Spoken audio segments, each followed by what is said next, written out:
Naval news में ऐसा क्यों बताया गया कि इंडियन नेवी की पहली इंडिजिनस एयरक्राफ्ट कैरियर में भारत एक 5th जनरेशन एयरक्राफ्ट को ऑपरेट करने वाला है। उत्तम एसआर रडार को अभी तेजस MK-1A से लेके तेजस MK-2, एमका और SU-30 MKI के साथ साथ इंडियन एयरफोर्स अपनी MiG-29 एयरक्राफ्ट में इस्तेमाल करने का फैसला क्यों कर रही है। इसी साल की जून या जुलाई में गवर्नमेंट की तरफ से एमका प्रोग्राम के लिए लगभग 15,000 करोड़ सैंक्शन करने का फैसला किया गया, जिसमें एमका की पहली प्रोटोटाइप को बनाया जाने वाला है। इंडियन आर्मी की तरफ से अभी अपने सबसे पुरानी आर्टिलरी गन को फॉर्मली डीकमीशन कर दिया गया है और अंत में इंडियन आर्मी की यूनिफॉर्म्स को अभी इंपोर्ट बैन लिस्ट में शामिल करने के साथ साथ क्या भारत को इजराइल की तरफ से ऑफर किए गए low level quick reaction missile को खरीदना चाहिए। ऐसे ही कुछ और खबरों के बारे में हम आज की वीडियो में बात करने वाले हैं।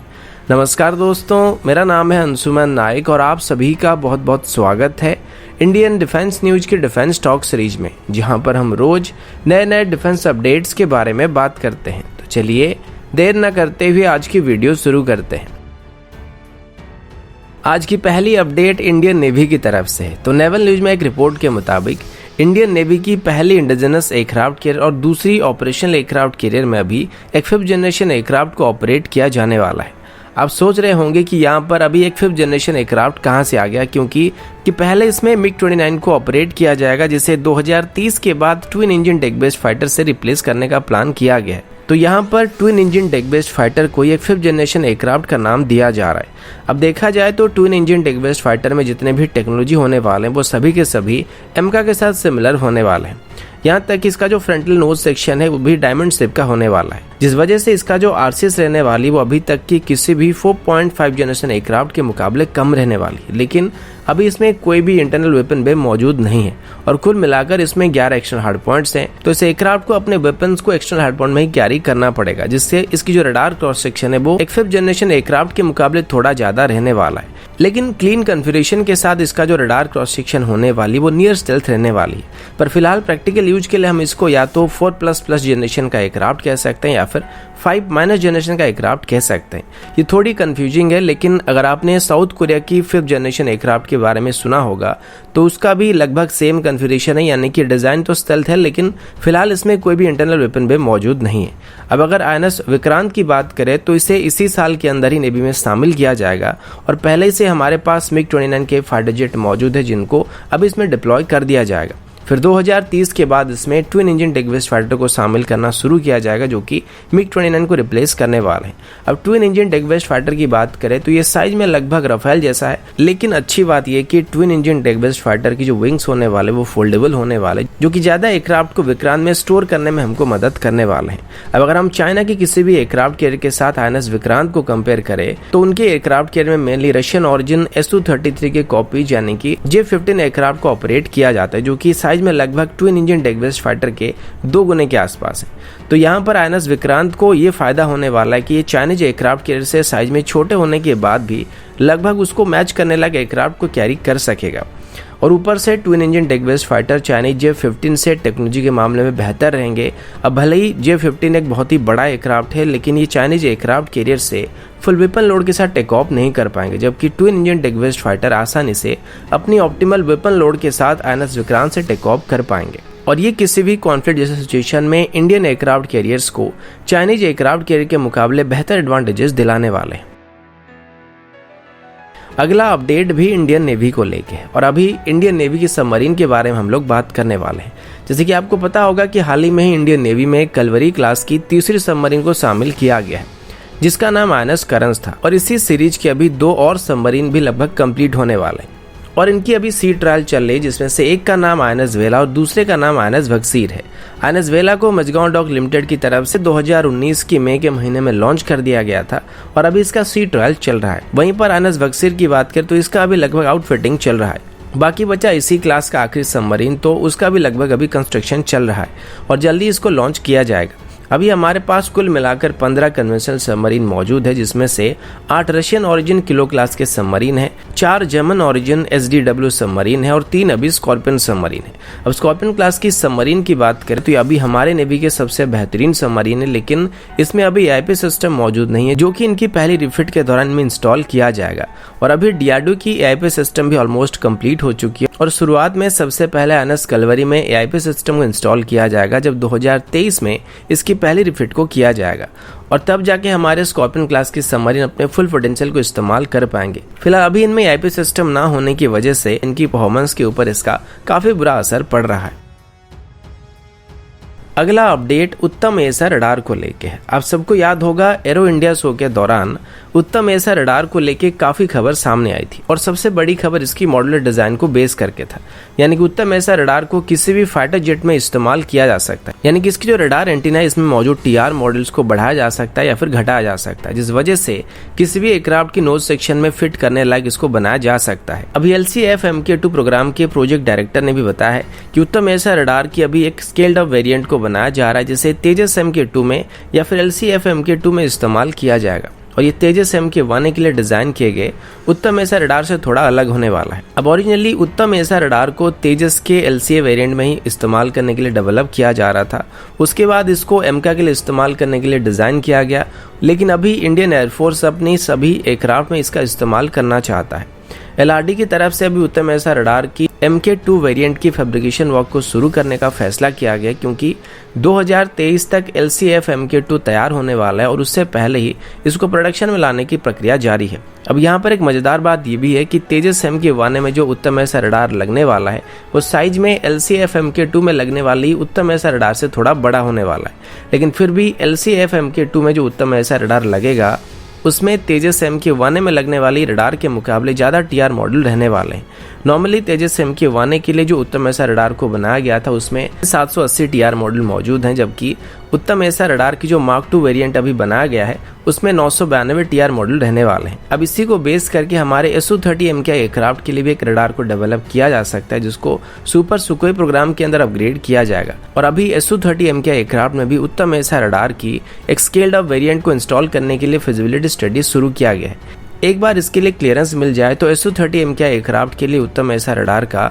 एक विगर वेरिएंट को डेवलप किया जा सकता है, क्योंकि Su-30 MK का इंजन काफी पावरफुल है और इसका जो फ्रंटल कोन सेक्शन है वो भी काफी बड़ा है, तो उस हिसाब से देखा जाए तो इसमें रिलेटिवली काफी बड़े साइज के रडार एंटीना को प्लेस किया जा सकता है और इसमें कम से कम 1500 के आसपास TR मॉडल रह सकेंगे। और अगर ऐसा हुआ तो इस रडार की जो मिनिमम डिटेक्शन रेंज रहने वाली वो लगभग 350 किलोमीटर से 400 किलोमीटर के बीच होने वाली है या फिर उससे भी ज्यादा हो सकती है। अब Su-30 MK एयरक्राफ्ट के अलावा इंडियन एयरफोर्स की तरफ से अभी अपनी MiG-29 एयरक्राफ्ट में भी उत्तम एसा रडार को इंस्टॉल करने का प्लान किया गया है और ये Ju-K रडार को रिप्लेस करने के लिए एक आइडियल चॉइस हो सकता है। यहाँ पर MiG-29 के लिए हो सकता है एक नए साइज की उत्तम एसा रडार को डेवलप करना पड़ेगा या फिर इसमें भी तेजस MK2 के लिए डेवलप किए गए रडार को फिट किया जा सकता है। अभी तेजस की 2 लिमिटेड सीरीज प्रोडक्शन यूनिट में इंटीग्रेट करके उत्तम एसा रडार की Mark 1 वर्जन को टेस्ट किया जा रहा था और लगभग 30 घंटे तक टेस्टिंग को पूरा करने के बाद इंडियन एयरफोर्स की तरफ से अभी किसी भी विदेशी रडार के बदले उत्तम एसा रडार को ज्यादा पसंद किया जा रहा है और वो अभी इसमें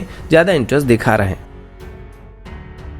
अगला अपडेट MK प्रोग्राम को लेके है। हिंदुस्तान टाइम्स की रिपोर्ट के मुताबिक गवर्नमेंट की तरफ से अभी जल्दी से हमारी देसी 5th जनरेशन एयरक्राफ्ट की डेवलपमेंट को आगे बढ़ाने के लिए फंडिंग करना शुरू किया जाएगा और इसी साल की मिड में गवर्नमेंट की तरफ से MK प्रोग्राम को अप्रूवल देने की बात सामने आई है और लगभग 15,000 करोड़ यहाँ पे सैंक्शन किया जाएगा। इसके अंदर MK प्रोग्राम के लिए डिजाइन और डेवलपमेंट वर्क को करने के साथ साथ इसकी पहली प्रोटोटाइप को तैयार किया जाएगा। बताया गया कि 2032 के बाद इंडियन एयरफोर्स अपने फ्लीट में लगभग 240 के आसपास 5th जनरेशन एयरक्राफ्ट को शामिल करना चाहती है, जो कि आगे चल के इंडियन एयरफोर्स की मेन फाइटर जेट होने वाले हैं। MK की बात करें तो अभी मेनली इसकी 2 वेरिएंट को बनाने का प्लान किया गया है। पहला इसकी Mark 1 वेरिएंट होने वाला है, जिसमें कोई भी थ्रस्ट वेक्टरिंग इंजन का इस्तेमाल नहीं किया जाएगा और इसमें जनरल इलेक्ट्रिक की 414 IN-S6 इंजन का इस्तेमाल किया जाएगा और ऐसे टोटल 2 ही स्क्वाड्रन को इंडियन एयरफोर्स में पहले शामिल किया जाएगा। इनको अभी AD या फिर HAL की तरफ से 5th जनरेशन एयरक्राफ्ट की कैटेगरी में डाला जा रहा है, जबकि इसका जो Mark 2 वेरिएंट होने वाला है वो 5+ जनरेशन के एयरक्राफ्ट होने वाला है।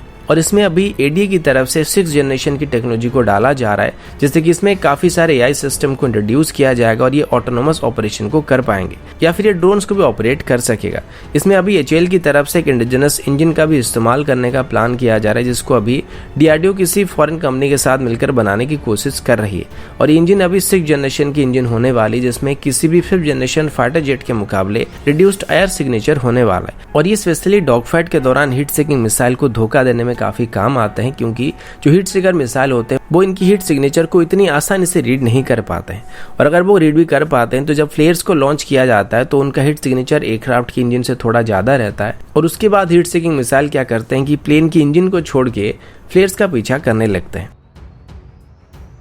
अगला अपडेट इंडियन आर्मी की आर्टिलरी गन्स को लेके है। ट्यूसडे को मिली एक रिपोर्ट के मुताबिक इंडियन आर्मी की तरफ से अभी अपनी 2 सबसे पुरानी आर्टिलरी गन्स को ऑफिशियली डीकमीशन किया गया है, जिसमें एक 130 mm की कैटapult based self propelled artillery gun था जिसका नाम M46 गन था, और एक 160 mm का टेम्पला मोटार सिस्टम था। इन सिस्टम को भारत पिछले लगभग 50 सालों से ऑपरेट कर रही थी और शायद इनको इंडियन मिलिट्री का सबसे लॉन्गेस्ट सर्विंग आर्टिलरी गन या फिर मोटार कहा जा सकता है। इनको अभी राजस्थान की महाजन फील्ड फायरिंग रेंज में डीकमीशन किया गया है। इनको बनाने के लिए भारत की तरफ से सोवियत ओरिजिन M46 गन्स में बजन टैंक की चेसिस को इंटीग्रेट किया गया था और इनको 1986 में इंडियन आर्मी में शामिल करना शुरू किया गया था। ऐसे टोटल 1000 गन को इंडियन मिलिट्री में शामिल किए गए थे, जिसमें से 2008 के आसपास ऑर्डिनेंस फैक्ट्री बोर्ड की तरफ से 180 गन को 155 mm की श्रेणी में अपग्रेड कर दिया गया था। और शुरुआत में इनको अपग्रेड करने के लिए इजराइल की तरफ से भी भारत को मदद किया जा रहा था। अब अगर टेम्पला सिस्टम की बात करें तो ये हैवी मोटार सिस्टम है जो कि लगभग 40 kg की प्रोजेक्टाइल को फायर करती है